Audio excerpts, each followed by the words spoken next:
Merci beaucoup El Hadji Ndiogou Diène, 18h19, le débrief maintenant.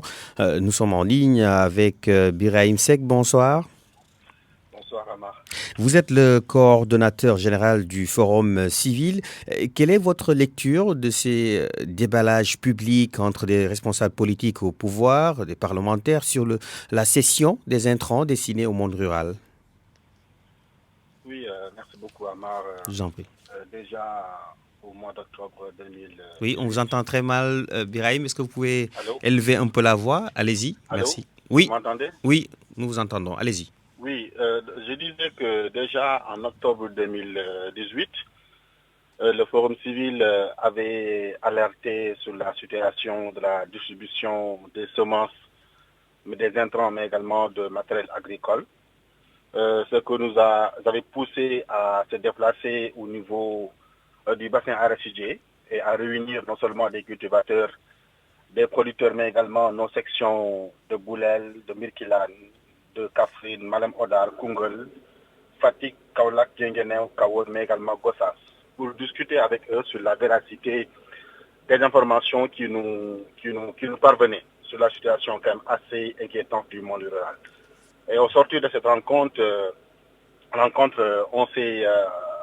on s'est dit qu'il était quand même utile d'alerter les citoyens sur le fait que non seulement la qualité des semences était assez douteuse, mais également les quantités des semences qui étaient exprimées par les producteurs ne leur étaient pas destinées. On notait également un retard dans la livraison des semences, mais également des intrants. Et surtout, ce qui a attiré notre attention, c'était le clientélisme, le clientélisme dans la mise à disposition des semences, des engrais, mais également de matériel Oui, agricole. et justement, certaines organisations paysannes réclament l'autosaisine du procureur de la République. Ont-elles raison de faire une telle demande? Ils n'ont pas raison. D'ailleurs, je me dis qu'ils ont tardé à demander l'autosaisine du procureur de la République. Ils ont véritablement tardé à le faire parce que cette situation en réalité dépasse le seul régime du président actuel, du régime actuel. Les régimes qui sont succédés ont connu cette pratique, ils l'ont toujours fait. Les régimes qui sont succédés ont connu cette pratique et ils l'ont toujours fait. Et je me suis demandé pourquoi déjà les organisations attendent jusqu'à maintenant. Il n'est jamais trop tard pour bien faire. Nous les encourageons à aller dans ce sens. Nous les encourageons également à s'unir pour défendre leur intérêt. Donc le procureur de la République doit impérativement s'autosaisir sur la question pour sévir contre les pratiques quand même d'opacité qu'on a constatées dans la procédure d'attribution, surtout des agréments aux opérateurs. Il y en a qui se réclament opérateurs qui ne sont pas du tout opérateurs.